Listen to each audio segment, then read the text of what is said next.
10 বছরে বগুড়ায় আগুনের ঘটনা বেড়েছে 3 গুণ। শহরের সবচেয়ে বড় বিপণী বিতান নিউ মার্কেট ভয়াবহ আগুনের ঝুঁকিতে। 1.5 বছর আগে ফায়ার সার্ভিসের পক্ষ থেকে অগ্নি নির্বাপনের ব্যবস্থা নিতে নোটিশ দেয়া হলেও নেওয়া হয়নি ব্যবস্থা। সচেতন মহল বলছে, দোকান মালিকরা কার্যকর ব্যবস্থা না নিলে আইনের পথেই হাঁটা উচিত।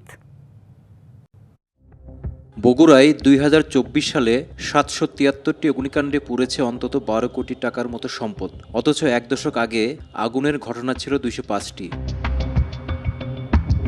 ঝুঁকিতে আছে প্রায় 67 বছরের পুরনো বগুড়ার নিউ মার্কেট। প্রায় 2 লাখ বর্গমিটার আয়তনের এই মার্কেটে 2000-এরও বেশি দোকান। তবে বৈদ্যুতিক সংযোগগুলো ত্রুটিপূর্ণ। নেই কোনো ফায়ার সেফটি প্ল্যান কিংবা দোকানগুলোর তাৎক্ষণিক অগ্নি নির্বাপনের সরঞ্জাম।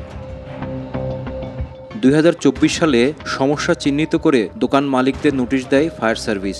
অগ্নি নিরাপত্তা ব্যবস্থা নিশ্চিত করতে বলা হয় 30 দিনের মধ্যে, কিন্তু এতদিনেও নেওয়া হয়নি কোনো ব্যবস্থা।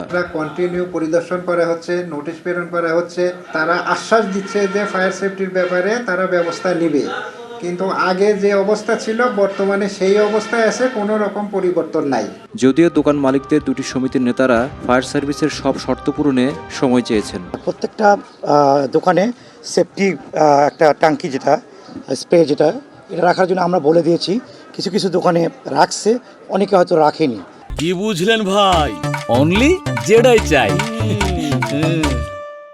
নিচতলা থেকে 3 তলা 4 তলা পর্যন্ত যে লাইনের তার আছে, নিজস্বভাবে আমরা তৈরি করে নিজে বক্স করছি।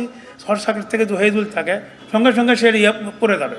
আগুনের ঝুঁকিতে বগুড়ার আরও অনেক ভবন। ভোক্তা অধিকার কর্মীরা বলছেন, এই ব্যাপারে ফায়ার সার্ভিসকে আরও কঠোর হওয়া দরকার। কোনো রকম ইকুইপমেন্ট ব্যবহার করছে না, কোনো রকম আইনকেই তারা তোয়াক্কা করছে না। সো আমার মনে হয় এখন এদের বিরুদ্ধে আইনগত ব্যবস্থা নেওয়ার উপযুক্ত সময়। অগ্নি নির্বাপন ব্যবস্থা দৃঢ় করতে নানা উদ্যোগের কথা বলছে ফায়ার সার্ভিস। আমরা তাদের পরামর্শ দিচ্ছি, ট্রেনিং করানোরও কথা আমরা বলছি যে কোনো সময় ডাকলে আমরা প্রশিক্ষণ দেব। আলোচনার মাধ্যমে আমরা যতদূর সম্ভব আমরা অগ্রগতির চেষ্টা করব। ফায়ার সার্ভিসের তথ্য বলছে, 10 বছরের ব্যবধানে বগুড়ায় আগুনের ঘটনা বেড়েছে 3 গুণ আর সম্পদের ক্ষতি 6 গুণেরও বেশি। মোহন আখন্দ, ডিবিসি নিউজ, বগুড়া।